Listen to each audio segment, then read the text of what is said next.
First of all, I'll do a bit of an introduction, and then I want to talk about EDR, what an economic development agency does, and specifically the kind of work that we engage in. And then I want to talk about a handful of issues that we are sort of studying and managing right now, where I think most of the discussion is going to come in today, and there probably won't be a surprise, but we'll talk a little bit more about what we know is happening, what we see is the potential threats and opportunities, and what we're doing on behalf of really the business community in southern Saskatchewan here. Stop that.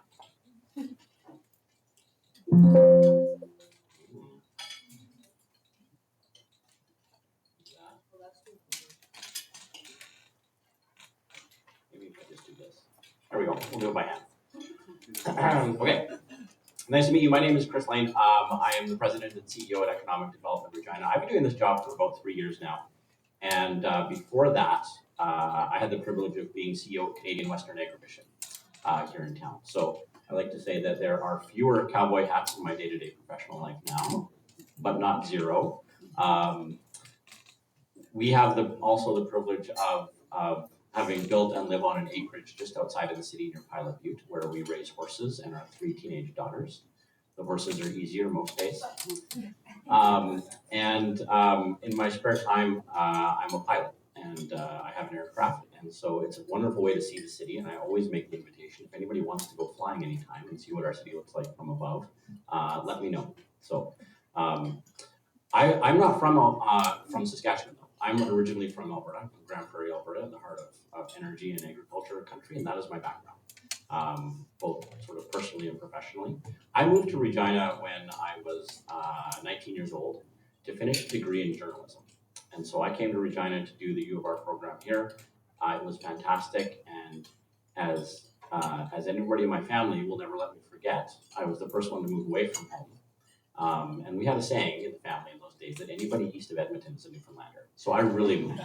But I fell in love with Regina. I absolutely fell in love with Regina, and I promised myself that if I ever had the opportunity to move back here, I would. So after a career in journalism and media, which took me across the country working for CBC, a job opportunity to come back to Regina with CBC presented itself, and I moved my family from Charlottetown, where we've been living for the past 5 years, to Regina, and we haven't looked back since. And so I have a soft spot and a lot of warm feelings about this part of the world, which makes me a motivated cheerleader for all of the work that you do and the business interests and what I think this part of the world can be. So a little bit of background on economic development in Regina.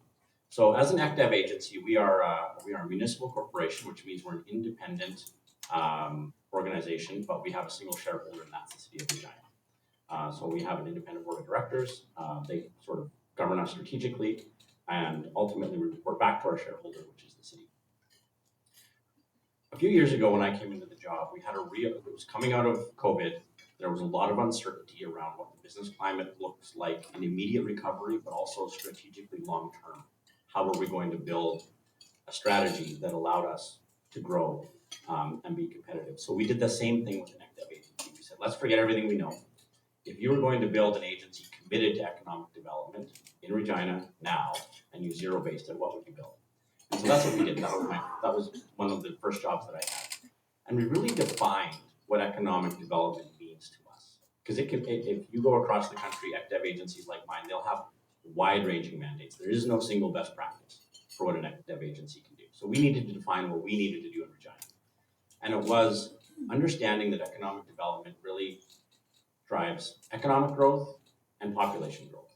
And more succinctly, and maybe less official, is we have 2 jobs. One is to increase the commercial tax base in the city, and the other is to increase the number of people living here, working with the skills that our employers need, because there's a shortage of that right now.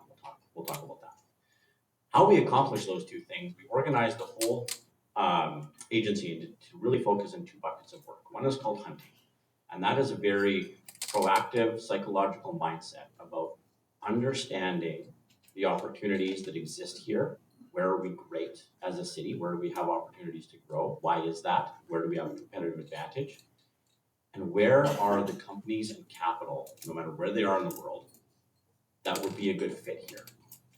And one of the realities is that nobody wakes up in the morning and thinks about Regina, except us. So we know that nobody's going to find us naturally. We just have to accept that.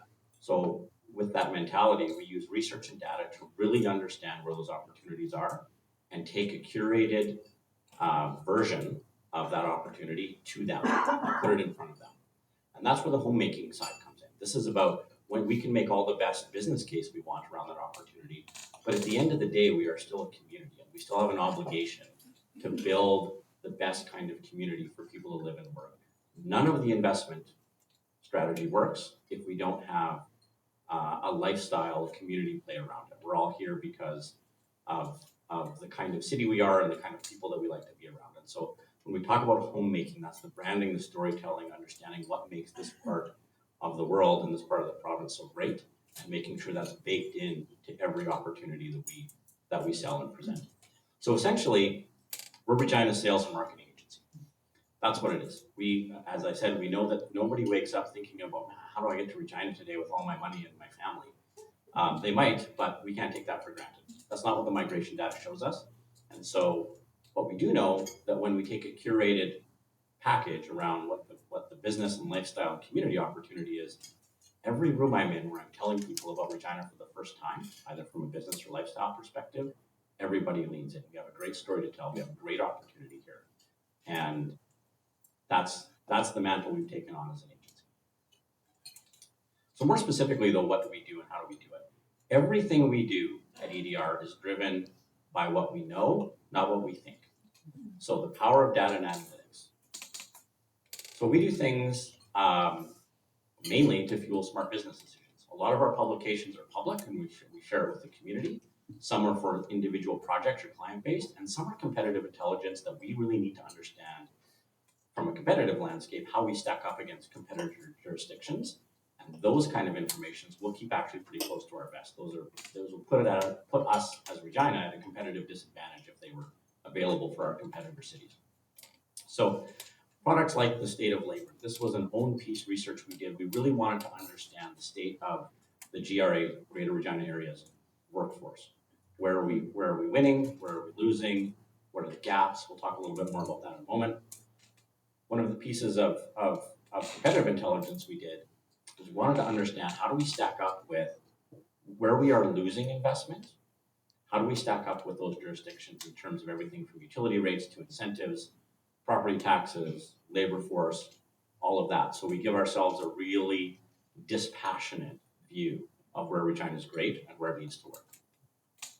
I won't list all of these, but we were the economic modeling partner for the FCL AGT project. We'll talk about that in a moment. Every month we do an economic brief where we track major economic indicators and give it a Regina lens. And then we'll also, in that monthly economic brief, do a bit of a deep dive explainer on things like unemployment or housing, and talk through the statistics and analytics on that for everyone. And then we also have a panel of executive leaders in the city. So these are C-suite executive leaders that we will test ideas or business confidence with, and sort of a continual checkup from the business leadership community. And that will help inform how we advocate and how we develop policy recommendations. But we also fuel smart community decisions. So we'll provide economic intelligence to local nonprofits. Remember when I talked about the homemaking side, it's important that the pieces of our community that build the lifestyle here are also getting access to important data that they might not otherwise have. So we did projects for the Globe Theatre, we did projects for the Saskatchewan Science Centre, we'll do one for the RCMP Heritage Centre, we're doing one right now for the Farmers Market, we'll do one for the Mackenzie Art Gallery. Local nonprofit organizations that really need our help to understand the state of their business and their opportunities for growth and sustainability. And occasionally, our shareholder will call and ask for some third-party, again, dispassionate understanding of certain policies or projects that they're undertaking that we can help inform. And downtown revitalization is a major one. We spent a lot of time last year on this, working with administration and providing them information. So we looked at office policy. This crowd might be interested in that.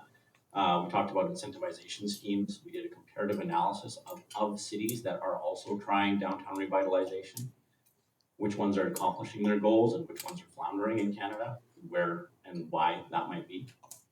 And And so we provided that to administration as part of their work as well. One of our newest data and analytics products is the Regina Prosperity Matrix. And this is, we have an in-house economist and an economics team. And our economist was really intent on filling a gap on how we understand what's happening on almost like a street level basis in our economy. So we all know economic indicators like housing starts and GDP and inflation. But what we really wanted to look at was, are there sets of repeatable Regina-only data that we can use, create a model, weight differently, and then kick out a score on a quarterly basis so we can compare it over time of how we're doing on sort of the most important business and street level economic factors in the city. So he built it. We launched it a couple weeks ago, and we can tell you more about this if you're interested. Right now, sort of the first scoring is out of 100, we're about 55. So we're doing not too bad on housing, we're doing okay in labor, we're doing not so great in manufacturing right now. Household debt is not great. And so what we're going to do is be able to keep track and publish on a quarterly basis around within our city limits of the things that matter to us the most, how are we doing? And then I want to talk about investment attraction from a what we do perspective. We really focus on, this is where we're different than say like a chamber of commerce or an industry association. We really focus on building the elements that allow entire sectors to succeed. We'll work with individual businesses, of course, but we're really focused on making sure that we advocate for the bread and butter sectors in our economy, the ones that we're known for, agriculture and food, manufacturing and energy, probably not a surprise. But we're also always looking sort of either 6 months or 6 years or 10 years down the road. And how are we positioning the city to be the home for what are going to be the next big sectors for this economy? So where we see substantial growth happening is around renewable energy and the bioeconomy. And the bioeconomy means everything from plant-based plastics and packaging to biochar to red leaf pulps project. We do have a competitive advantage there because we are in the heartland of all the feedstock for that stuff. And then on the other side, on the far side of it, we have emerging sectors.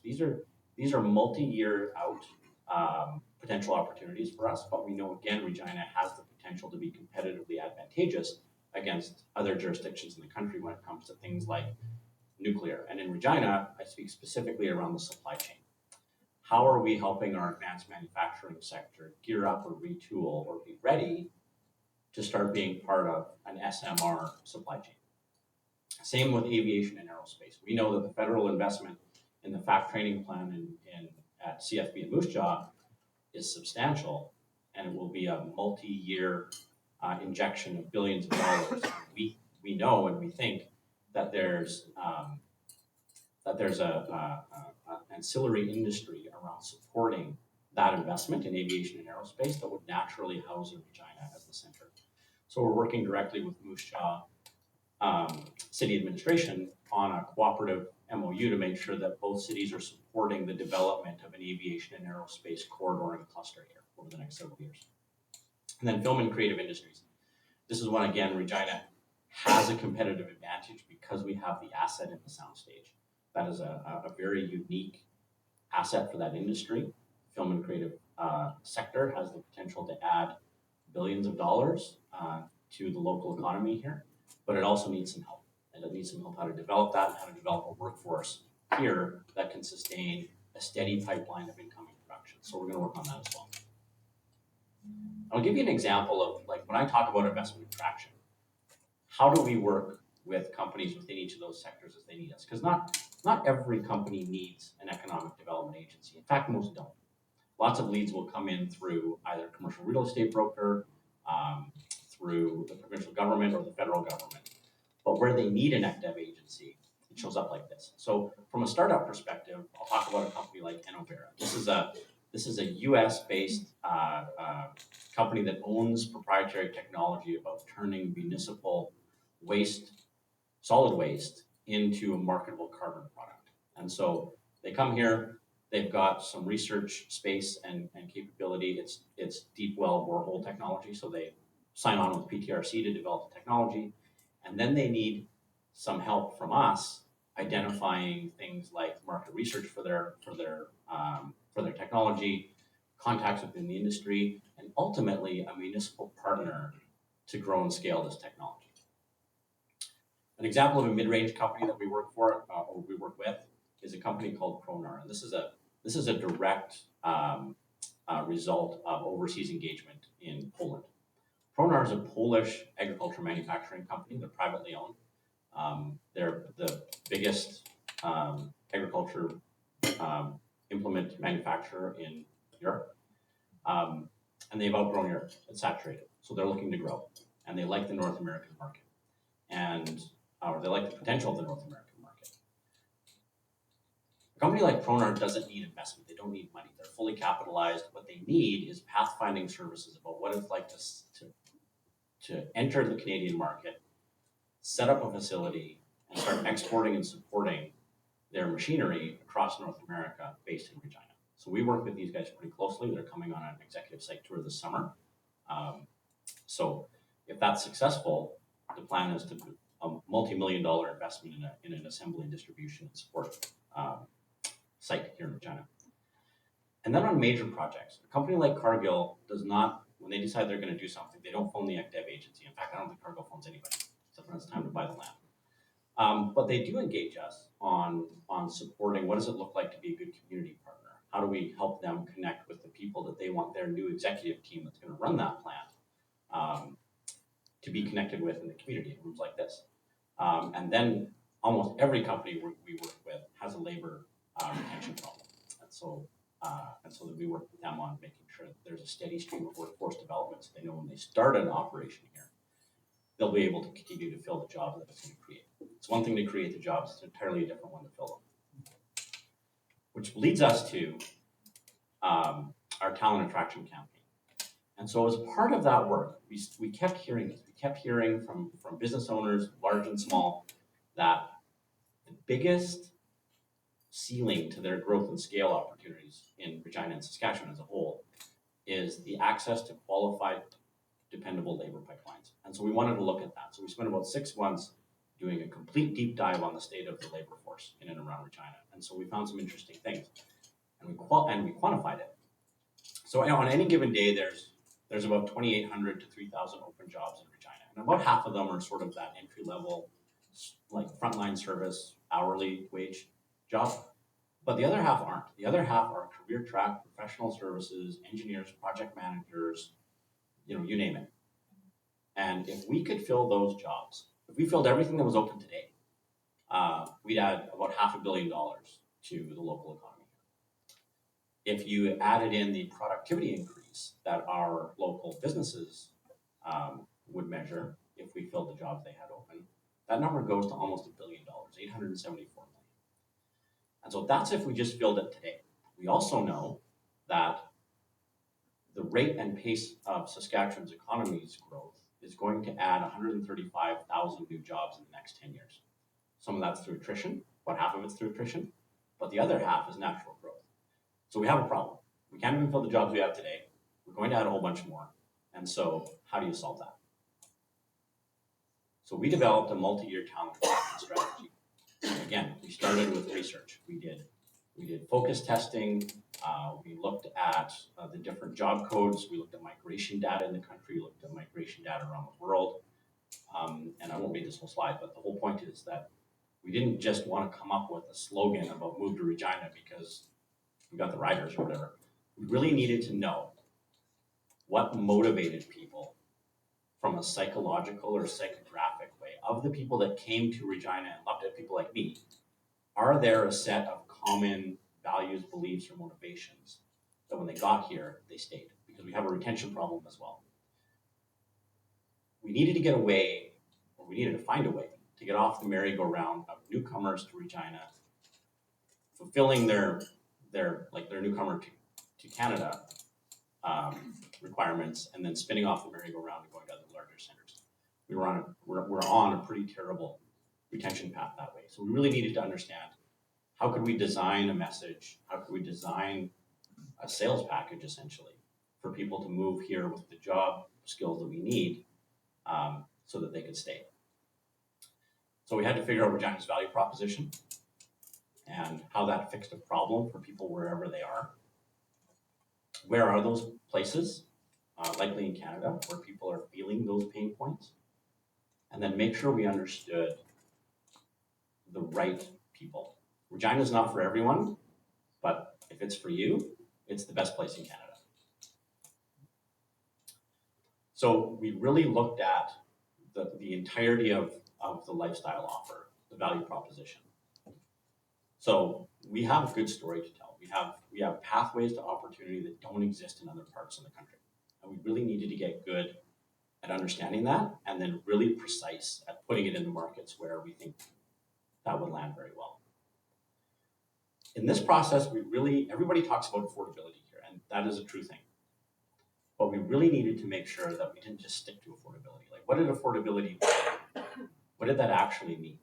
Because if you go to Toronto and you talk about affordability and you do a bunch of work on making people understand that they could have a better lifestyle if they weren't in Toronto, well, we've just done half the Calgary's work for them too. Because everywhere is cheaper than Toronto. So what is the flip side of that affordability argument? And you can't, from a marketing perspective, it's bad to be the cheapest, right? That's not really the whole point. The whole point is, and then what? So we needed to come up with a way to get people to pay attention. Like I said at the beginning, nobody wakes up and thinks about Regina.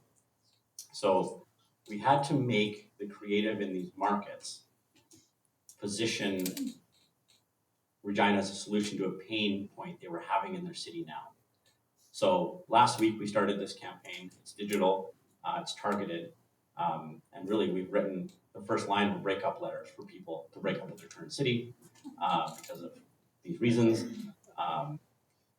Toronto's around space and congestion and the inability to have a home if you want to grow a family.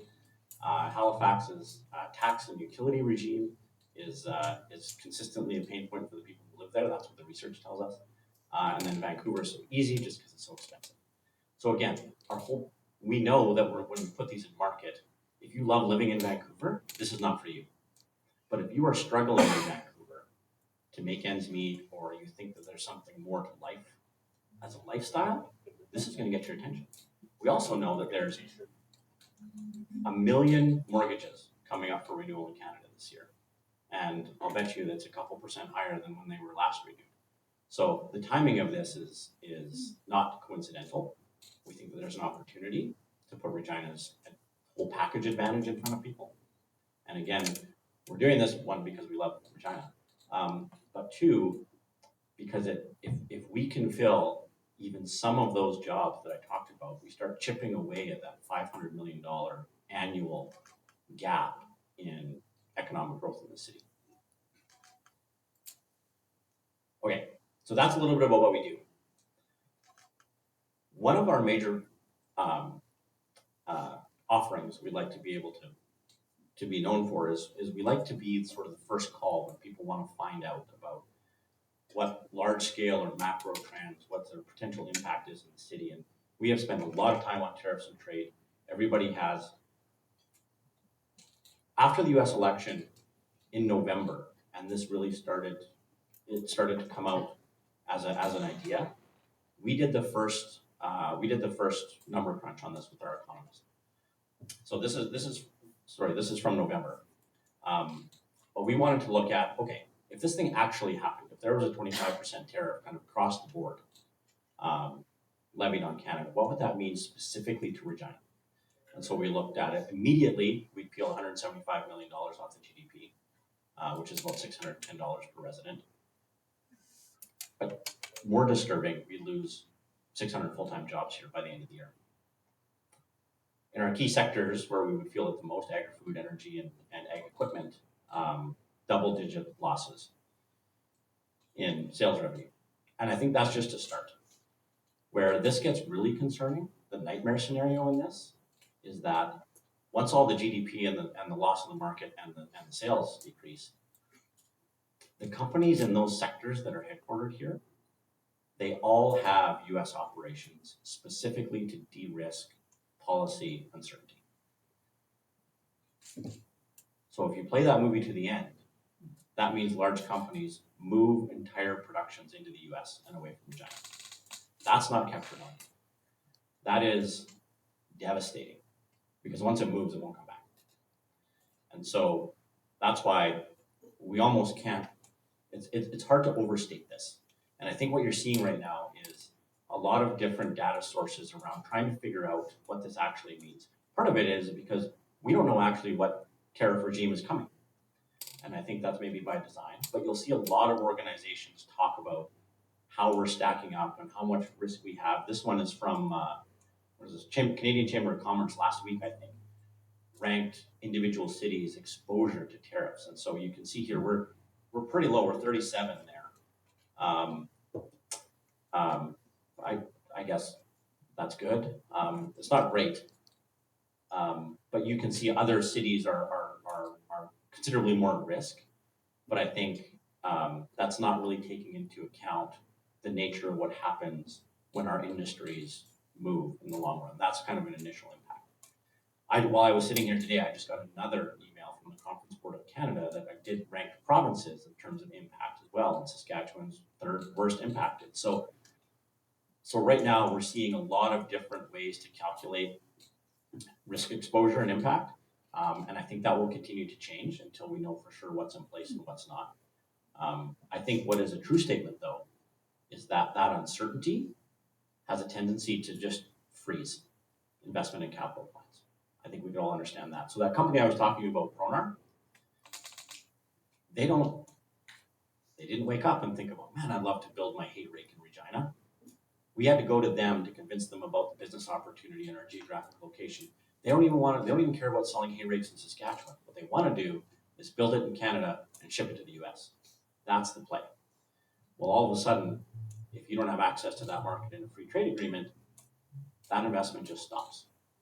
It's not that they're not interested, it's just why would they spend $1 pouring concrete or building a building right now? So that's what we're trying to navigate. We're trying to keep all of the potential investment needs we have active and trying to be as smart as we can about what would be a real impact on a macro level and then what would be an impact to them individually. It's also why in the last month we've built a US engagement strategy. So you see this lots. You see political leaders, you see chambers of commerce trying to figure out, okay, how do we lever our knowledge and our contacts on a like-to-like level so that we can try to mitigate what's coming. From an EDR perspective, we have 4 main goals in a US engagement strategy. One is promoting trade opportunities. So that's flying the Regina flag, that's flying the Saskatchewan flag.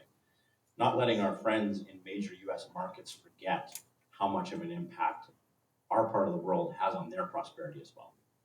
Secondly, we're always attracting investment. So as long as we're there, as long as we're in these key markets in the US, how are we making sure that companies here that have a US presence are maintaining that investment stream? And if there are new opportunities, how do we cultivate those? Third is foster goodwill. Someone told me in sales once, you'll never buy anything from someone you don't like.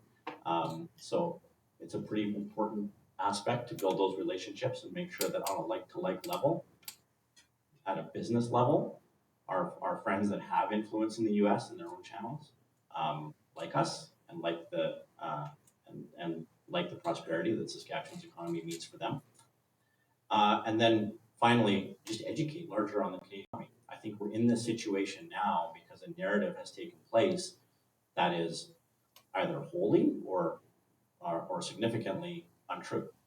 And so we have an obligation as an economic development agency with our partners and colleagues to make sure that customers for lentils and grain augers and rock pickers and whatever else we build here understand really what's happening in Canada and why we're an important part of a global economy as well. And finally, some topics and issues that we're keeping track of and tackling here at EDR. Regina is one of the only jurisdictions that doesn't have a new business investment attraction incentive. So we're going to build that this year. We're going to look at a series or a suite of programs that will allow us to be competitive with other cities in Canada and the US that we can administer and use as part of an attraction package. Everything from an initial maybe tax abatement program to we want to look at a corporate head office policy. And we've got buy-in from the city and administration to be able to work together on that and be able to administer that. Other cities are doing this pretty well. Saskatoon has one that we like. They've been running it for years, and it's been able to bring agri-food processors from outside of the city, inside the city. And I might just take a moment here to stress how important that is when I talk about our core mission is to grow the city's tax base so that all of our property taxes don't continue to go up. We need more people paying taxes inside the city. We have a development issue here, and I've got a map that will show the challenge of that is that, so again, I'll talk about a company like Pronar. We are full on industrial developed buildings. We don't have any vacancy for that. So when a company like Pronar comes, they're more than likely not going to set up inside city limits. They're likely going to go to one of the business parks or one of the RMs. I have a regional mandate. That's a win for me. That's not really a win for the city when it comes to revenue generation. So anyway, so Saskatoon's program is good at that. They have demonstrated success at pulling businesses from outside and inside. Calgary is the gold standard. I don't know if anybody knows about the Opportunity Calgary Investment Fund.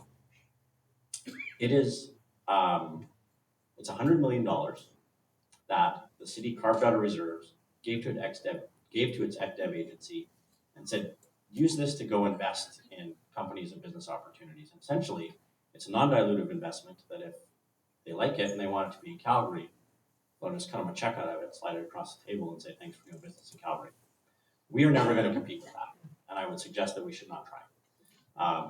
But those are the kind of programs that when I get a call that says, well, how come de Havilland is building its airplane building factory in Chestermere? Weren't we in on that? Like, we're a great aviation hub. Well, maybe, but we don't compete at the level that Calgary was able to compete with on that particular investment.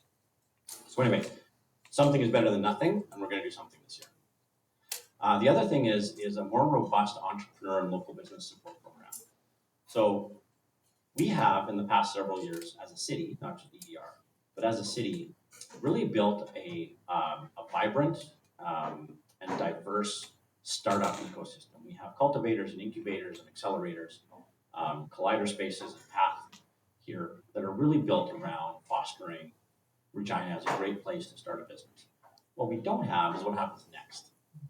When they get to a point where they graduate outside of one of those programs, they enter into a business danger zone where they're not really fully established from a revenue standpoint, but they're too advanced to be in a wraparound support program. So we're going to build one of those. We're going to identify companies key to our sectors here that we want to make sure are staying in Regina if they have the chance.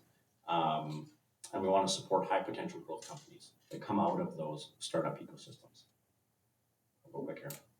On the office policy, the work we did came up with several recommendations. I think, is anybody from Harvard here?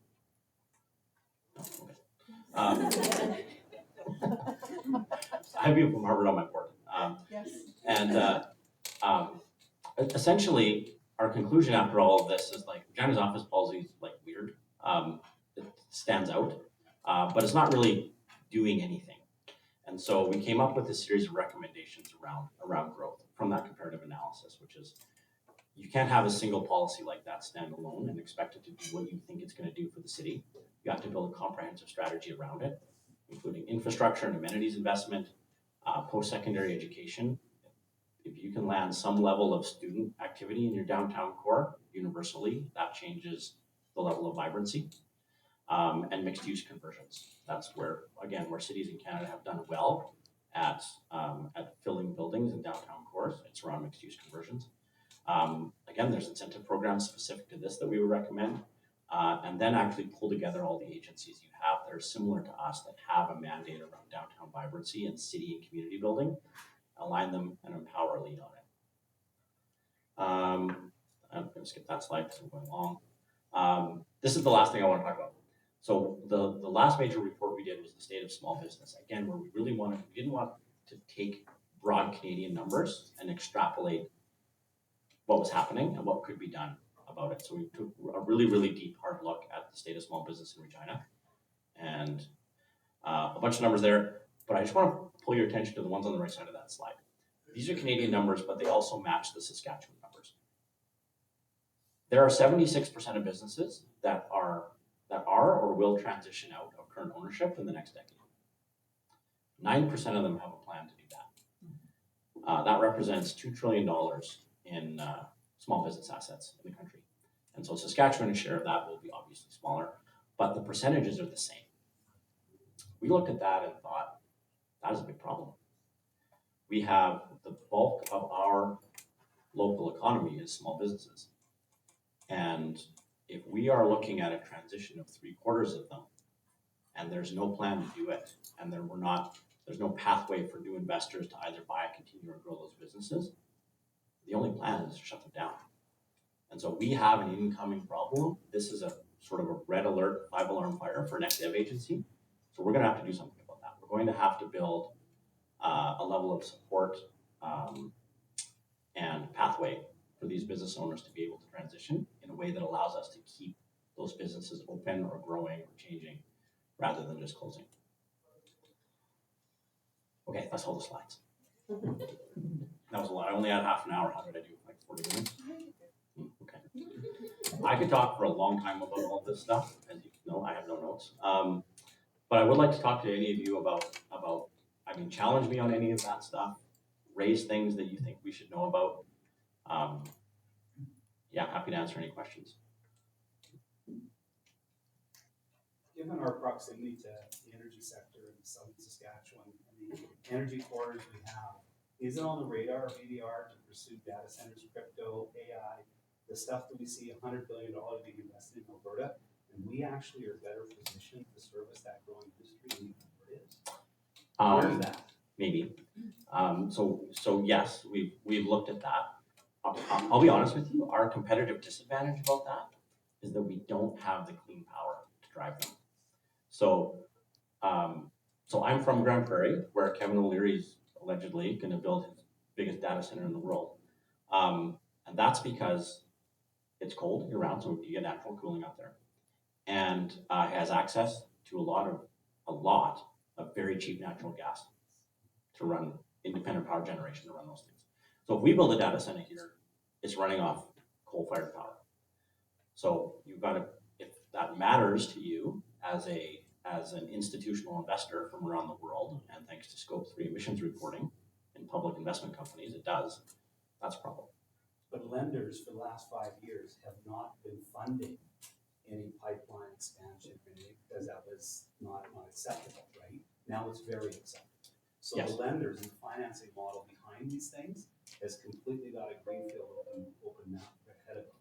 So what we've been doing in the past is not really what we could do in the future. I agree. Right? Yeah, so I agree. I don't think looking back and saying we haven't done it because we historically don't do that. We have the capacity. The question is seeing that we own the utilities that would be involved to actually take excess and help distribute infrastructure. Why aren't we doing it? Yeah, I think it's a good point. I think the conversation that's happened now is about where are our national economic infrastructure projects, right? And so that might be a little bit different than like how do you power an AI center? But so I want to talk about that first. Is that there's a huge opportunity now in a sort of a dead cat bounce on this tariff issue is to finally coalesce the country around the need for these national projects that allow us to own and transport and process and sell more of our resources locally. So those are like generational projects. Like we get excited about that. And to challenging the paradigm of like, well, we couldn't do it before, but we can do it now. That's a great point. I might suggest that the sooner that SMRs come online, the sooner big data centers in Saskatchewan become reality. I think that's from an operational standpoint, that's how you're going to power those things here. Agree to disagree, maybe. Well, I know of investor groups that have tried to do something in Saskatchewan, right? Yeah. North American and European, and have ran into the attitude of we can't do it because the rules don't allow us to. Yeah, I would, in some of our discussions with Sask Power lately, I would like to believe that that's changing. I like, we're seeing cogeneration agreements where that was off the table before. We're seeing interest in alternate forms of power generation, not just cogeneration, but, exploration of that. I think, our province has always been challenged with how do you sunset so much coal-fired baseload while introducing new ways to do things. So I'm hopeful that that's changing. I think the global economy is leading that charge, and I think we're following it.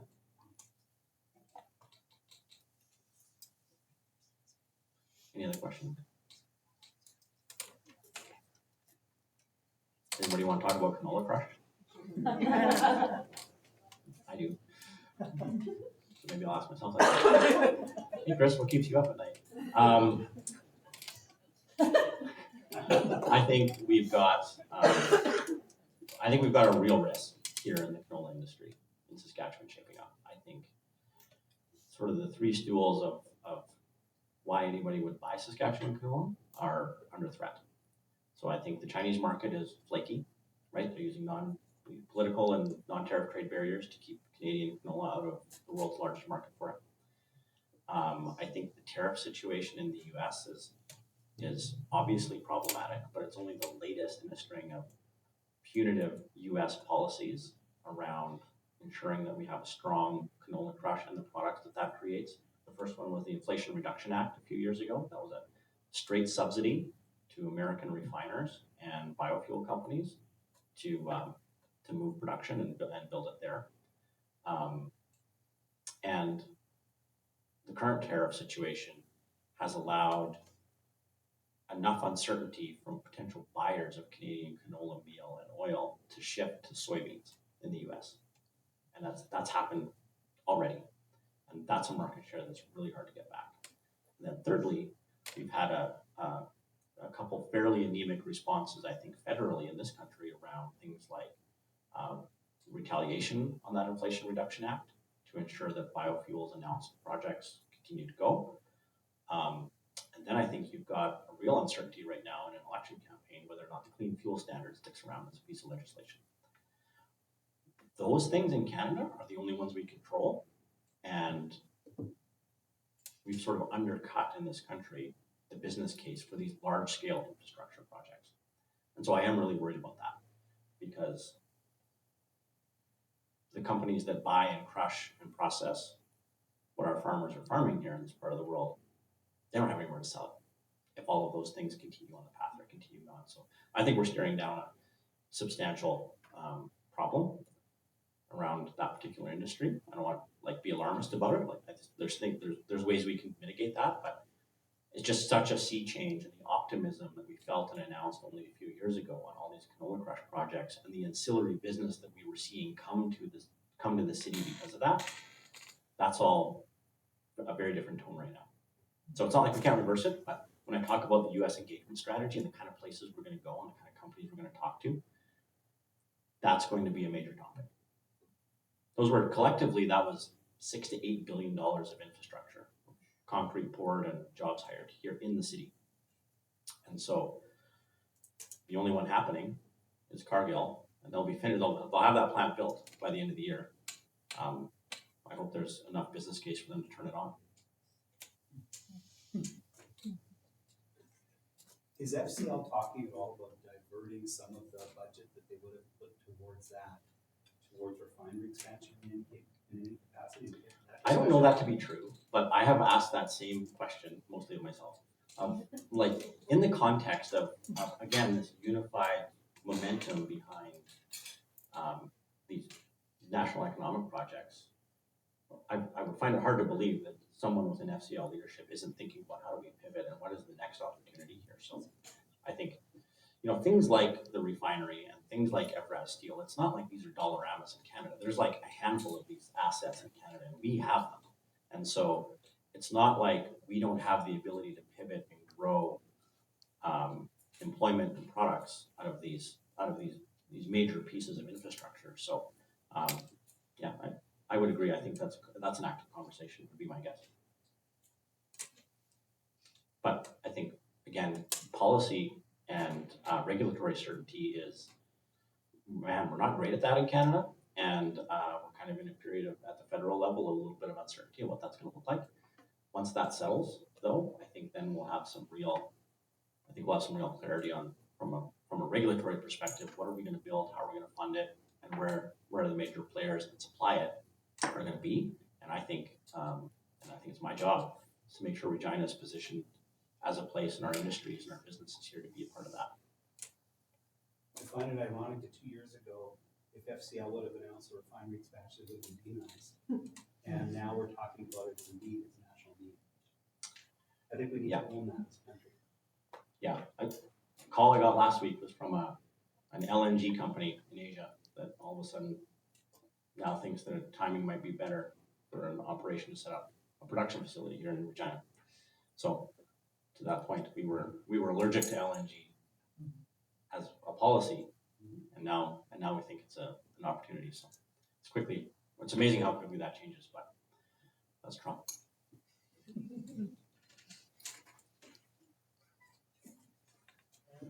Okay. Well, I'm easy to find. Our offices are just are a couple blocks away. If you go on our website, my personal cell phone number is listed on my website. That was a mistake. It's too late to take it back now. That's right. Yeah, that's right. But anyway, I would love to hear more about how you see some of the things that we're talking about. We spend a lot of time, again, thinking about large sectors and macroeconomic forces that we can kind of control to Regina's benefit. But I never want to lose sight from the street level, from business owners, your tenants. What are you seeing, and where might we be able to help? So thanks very much, everyone.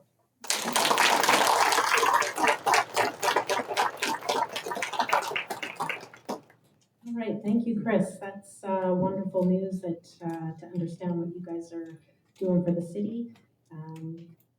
Thank you again. Thanks everyone for sticking around. Before we go, we should draw for the door prize. We have a $100 gift card from Throttle and a $75 gift card for the Northgate Mall from Westdale Properties. Okay.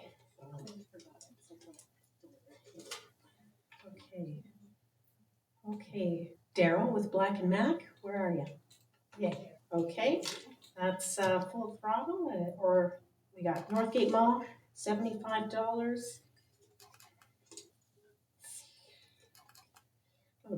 Oh my gosh. Michael, Black and Mac as well. Congratulations, thank you all for coming, and I hope you guys have a wonderful afternoon.